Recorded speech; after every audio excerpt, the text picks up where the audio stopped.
નારદજીએ જ્ઞાન અને વૈરાગ્યને જગાડવાનો પ્રયાસ કર્યો.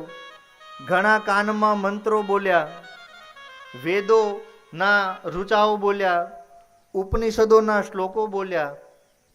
જ્ઞાન વૈરાગ્ય જાગે તો ખરા, પણ પાછા આળસ મરડીને સૂઈ જાય. આપણામાં પણ આવું જ છે. અહીંયા બેઠા હોઈએ, કથા કરતા હોઈએ, કથા સાંભળતા હોઈએ, એટલે આપણને એવો વિચાર આવે કે મહારાજની વાત બહુ સાચી છે. આ બધું આ સંસાર બહુ તકલીફ વાળો છે, આમાં આ બધી બહુ સાચી વાત છે. આ કથા પૂરી થાય એટલી વાર છે, કાંઈ કરવું નથી, હરિદ્વાર જઈને જય ભોળાનાથ ભગવાનનું ભજન કરવું. પણ એ ક્યાં સુધી? આ કથા મંડપમાં છીએ ત્યાં સુધી. કથા મંડપની બહાર જાઓ એટલે પાછું હા કાલના દૂધનું શું થયું, ક્યારે વહેલા આવશો, કાલ શું બનાવવાનું છે, અથવા કાલ પ્રસાદમાં શું હશે. કથા આ વેદ અને ઉપનિષદ સાંભળતા આપણામાં જ્ઞાન અને વૈરાગ્ય જાગે ખરા, પણ આળસ મરડીને પાછા સૂઈ જાય. નારદજીના વારંવાર પ્રયાસો કરવા છતાં પણ નથી જાગતા બંને ભાઈઓ. પછી નારદજી સંકલ્પ કરે છે કે હે દેવી, તમ ચિંતા નહીં કરો, તદાહમ ન હરેરદાસો લોકે ત્વામ ન પ્રવર્તે. નારદજી પ્રતિજ્ઞા કરે છે, જો આ બંનેને હું જગાડું નહીં ને તો આજથી હું હરિનો દાસ નહીં. બહુ મોટી પ્રતિજ્ઞા કરી નારદજીએ. પ્રતિજ્ઞા તો કરી, પણ કંઈ સમજાતું નથી કે શું કરવું. વેદોના ઘોષ કર્યા, શાસ્ત્રોનું પારાયણ કર્યું, ઉપનિષદોના પાઠ કર્યા, પણ કાંઈ આ લોકો ઊભા નથી થતા. મને ચિંતા થાય છે. હું ચિંતામાં કોઈ એક જગ્યાએ બેઠો હતો, એટલામાં એક આકાશવાણી થઈ, અને આકાશવાણી એવું કહ્યું કે હે નારદજી, તમે સત્કર્મ કરો. કોઈ સત્કર્મ કરો, એ તમારા સત્કર્મ કરવાથી આ તમારી ચિંતાનો એ ઉપાય થશે. હે મહારાજો, હું ઘણી જગ્યાએ ફર્યો, બધા મોટા મોટા ઋષિઓને મળ્યો, મુનિઓને મળ્યો, કે સત્કર્મ કરવાનું કહ્યું, પણ કયું સત્કર્મ એ આકાશવાણીએ ન કહ્યું. ઘણાને હું પૂછું કે સત્કર્મ એટલે શું, કયું સત્કર્મ કરવું? અરે ઘણા લોકો તો એવું કહે કે નારદજી, તમને જ ન ખબર હોય સત્કર્મ કયું, તો અમને ક્યાંથી ખબર હોય?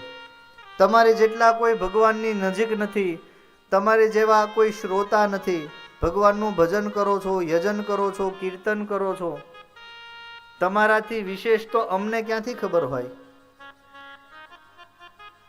હે મહારાજો, હે સનત કુમારો, મને કાંઈ જ ખબર નથી પડતી કે મારે શું કરવું. નારદજીનો પ્રશ્ન સાંભળી સનત કુમારો બહુ જ રાજી થયા અને કહેવા લાગ્યા, અરે નારદજી, બસ ખાટલી આટલી જ વાત છે? સત્કર્મ એટલે તમે સત્સંગ કરો. સત્યનો સંગ થાય એ જ સત્સંગ છે, અને સત્ય એ જ પરમાત્મા છે, બીજું કોઈ છે જ નહીં. પરમાત્માનો સંગ થાય, ભગવાનનું ભજન કરો, ભગવાનનું કીર્તન કરો, એનાથી મોટું કોઈ સત્કર્મ છે જ નહીં. અચ્છા એવું? તો એના માટે કોણ મને સત્સંગ કરાવશે? તમે કરાવશો? તમે કથા કરો અને અમે સાંભળીએ. સનત કુમારોએ કહ્યું કે નારદજી, અમે તો વિચરણ જ એટલે કરીએ છીએ કે કદાચ કોઈ મળે તો અમે કથા કરીએ, સત્સંગ કરીએ, અને કદાચ કોઈ કથા કરવા વાળો મળે, સત્સંગ કરવા વાળો મળે તો અમે સાંભળીએ. નક્કી કર્યું કે આપણે સત્સંગ કરીએ, કથા કરીએ.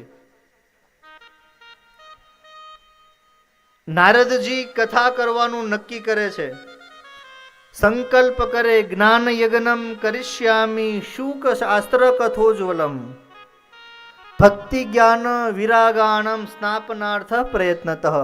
કે સંકલ્પ કર્યો કે હું પણ શુક શાસ્ત્ર ના કહ્યા પ્રમાણની કથા કરું. હે કુમારો, તમે કથા કરો. નક્કી થયું, સનત કુમારો જેવા વક્તા હોય નારદજી જેવા આયોજક હોય તો એ કથા કેવી હશે? કથા નક્કી થઈ, જાહેર થયું, લોકોને ખબર પડી કે ગંગાના કાંઠે કથા બેસવાની છે. અરે કથા બેસવાની છે એટલું જ નહીં, સ્વયં સનત કુમારો કથા કરવાના છે અને નારદજી કથા કરાવે છે. ગામની અંદર બધા ભેગા થયા, પોતપોતાના કામો છોડીને આવ્યા કથા સાંભળવા માટે. બધા ઋષિઓ, બધા મુનિઓ, ઘણા ઋષિઓ આશ્રમોમાંથી પોતાના શિષ્યો સાથે આવ્યા. ભૃગુર વશિષ્ઠો ચ્યવનશ્ચ ગૌતમો મેધા તિથિર દેવલ દેવરાતો. ભૃગુ ઋષિ આવ્યા, વશિષ્ઠજી આવ્યા, ગૌતમજી આવ્યા, પરશુરામ. ભૃગુનું નામ એટલા માટે સૌથી પહેલા કે કેવલ ભૃગુ ઋષિ એકલા નથી આવ્યા. ભૃગુ ઋષિ એના આશ્રમેથી કથા સ્થળ ઉપર જવા માટે નીકળ્યા. રસ્તામાં જે મળે એને પકડીને લેતા આવે છે કે હાલો કથા છે, જે મળે એને પકડીને લેતા આવે, ચાલો કથા છે, કથામાં જવાનું છે. સનત કુમારો કથા કરે છે. અહીંયા શ્રોતાનું પણ એક મહાત્મ્ય બતાવ્યું છે કે અહીંયા તમે જે આવો એનું જ પુણ્ય નથી, પણ તમારા થ્રુ જો બીજું કોઈ આવશે ને તો એનું પુણ્ય તમને મળશે. એટલા માટે કહીએ કે તમે એકલા નહીં આવતા, પરિવાર સાથે આવજો, આજુબાજુ વાળાને લેતા આવજો. સત્સંગ ચાલુ થયો. વ્યાસપીઠ પર સનત કુમારો બેઠા છે, ભગવાનનું કીર્તન થયું છે, ભગવાનની ધૂન કરી અને પ્રારંભ કર્યો. આ બાજુ હરિદ્વારના કાંઠે આ કથા ચાલી રહી છે અને આ ભક્તિ રાણી યમુનાના તટ ઉપર છે, એના ખોળામાં બે વૃદ્ધ પુરુષો છે. આ બાજુ કથા સત્રનો પ્રારંભ થયો, ભગવાનનું કીર્તન ચાલુ થયું.